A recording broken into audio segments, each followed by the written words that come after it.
ఆయన దగ్గరికి వచ్చామా సమస్య పోయినట్టే, ఆయన దగ్గరికి వచ్చామా ఆయన అడిగామా మనం పొందుకున్నట్లే. ఇది ఉండాలి.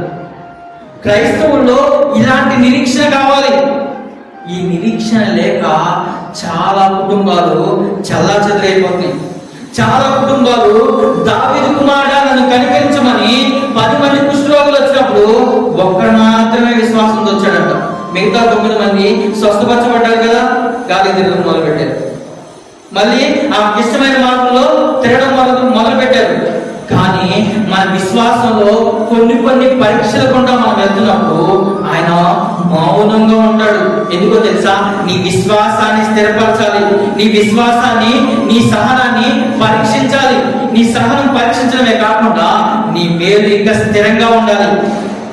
నువ్వు కొంతమందికి ఆశీర్వాదకరంగా మార్చబడాలి అనేది దేవాది దేవుడు చూస్తాడు.